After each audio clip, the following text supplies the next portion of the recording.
Faith is something that is so strong it can move mountains. Ready for fire. Ready for fire.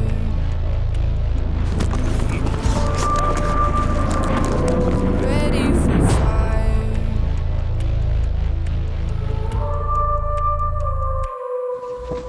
Kingdom come. When Caruso's Crew started, there was no fancy record, there was no buildings, there was no national rankings, no reputation that preceded us. And for them to come on board blindly is one of the reasons why I love them dearly. And now, here are your opponents.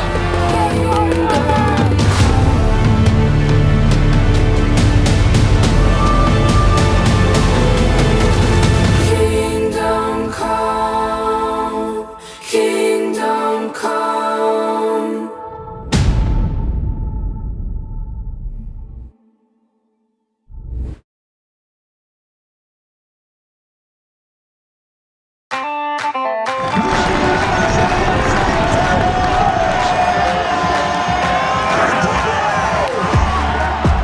You know, I remember we were down our very first year. We played in the national championship game down in Roanoke, Virginia. And there's a ridge that you look over, and the sun was going down.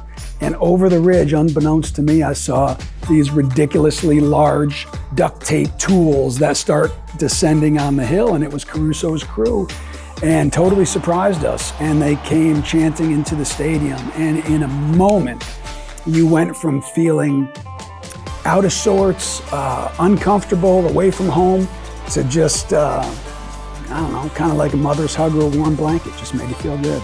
So 14 years ago, Coach Glenn Caruso came to the university, and the football program was consistently like 2-8, just not very good.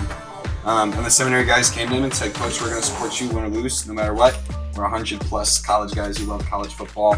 And kind of organically, the Caruso's Crew was born. And so we began a cheering section, I guess you could say. And so they adopted this persona of Caruso's Crew, that they're rebuilding a program, and that was why they look like construction workers. From the flannel to the suspenders to the 5 o'clock shadows and the ridiculously large 6-foot tools made out of duct tape that have weathered more storms and more years than I ever thought they could, are kind of symbols of what we hold near and dear. No matter who they're playing, and no matter what weather, no matter what the score is, if we're up 96-0, we'll be there and we'll be loud and proud.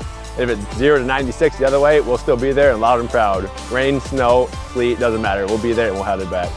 But the first crew of guys had just kind of iconic names. So there was a guy, Will Beardmore, who went by Beardy. There are the Shovelin brothers, who went by Shovels. And a bunch of other kind of names in the style. And so now we've got new helmets, and we're able to put kind of our own names on them. So Schmitty, for Zach Schmitz, the senior, and then my initials are BP. So I go by Oil Spill. A typical game day for Caruso's Crew is we get up in the morning and we have holy hour and mass together, and about 20 minutes before gate opens, we'll meet in one of the bathrooms and just start blasting pump up music, painting our face on, getting our helmet, getting the suspenders on, and just generally getting hyped up.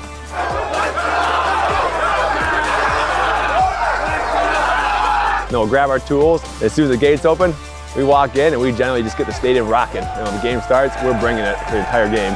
If you can talk after the second half, you didn't do your job.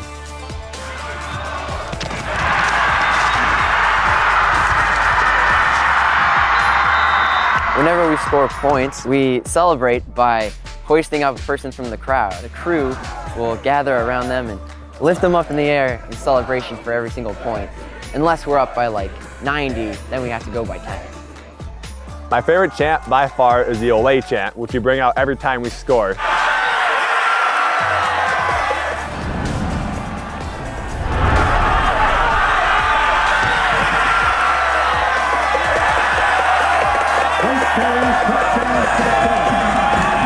It's my favorite because it means we're going up and the other team's going down. We'll take our helmets off, we'll jump around in a circle, chant, Olay, Olay, Olay, Olay.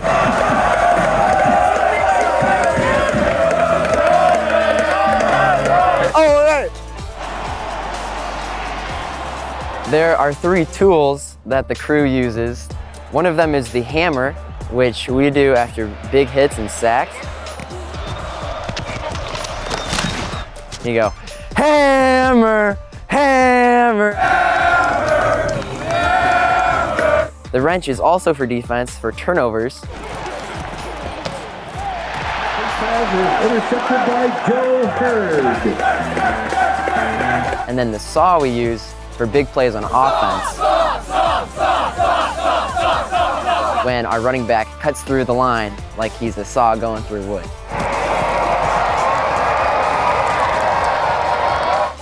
What does it mean to you now that the football program's going D1? What kind of cool new thing is this? We want Bama. No. Say that again. For the crew, going D1 is just a huge opportunity to elevate our game. We're gonna need to be better, be louder, be prouder, and really bring it, and be a D1 student section.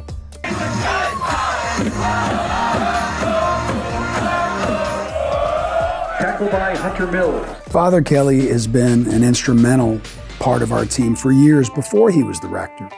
It was a great honor to be selected as chaplain for the football team. If there's any way I can support Coach and his team, I do it in a heartbeat. And I just could not think of a better person to ask to be our chaplain.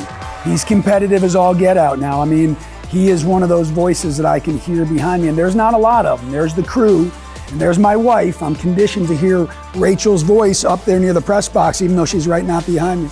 And I can hear Father's voice. And when I do, it brings me back home. And he's doing an amazing job with our men. One time before a game, we had a student ask us, what's it take to join the crew? And we told him, you gotta join the seminary. What did he say? Heck no. In 2014, I get a call from Father Becker. And he said, well, we have a man who's interested in the seminary, and his name is Jordan Roberts. He was the State Gatorade Player of the Year of Wyoming. And I said, I know exactly who he is. 2,400 yards and 42 touchdowns. I know exactly who he is. He said, do you think you can find a place on your team for him? And I said, Father, I think we can do that, Father. So Jordan Roberts was not recruited by me, was not recruited by anybody else on our staff, but he was called to be a part of our team by a higher power, quite literally. And he was the National Player of the Year, and the first year he was with us rushed for about 2,200 yards and 46 touchdowns. And when he arrived, he brought a depth and a breadth of faith into our locker room and rejuvenated it in a way that I didn't even know it needed to be rejuvenated. There are a lot of similarities between Division I athletics and being a seminarian, and I would say the first thing is learning to make sacrifices and things that you give up for the sake of the community, but then also for where you want to go with your life. You know, football is such a unique sport. There are 110 guys, almost the same number that's in the junior seminary. 110 guys that you are asking to lessen almost every faction of what they do selfishly for themselves and buy into the idea of the we, the greater good. And it's almost exactly what Father Kelly is asking those seminarians to do, which is give of themselves in every way you possibly can with every ounce of your body. The similarities are not just parallel, but they are eerily similar. And I think that's one of the reasons why the two groups get along so well and support each other, probably as good as any I see on campus. The 3 things that I truly care about in this world is my faith, my family, and our football program. Those are the 3 buckets. So to be at a place where those 3 don't have to be juggled, but where those 3 can come together in unison, that's a blessing.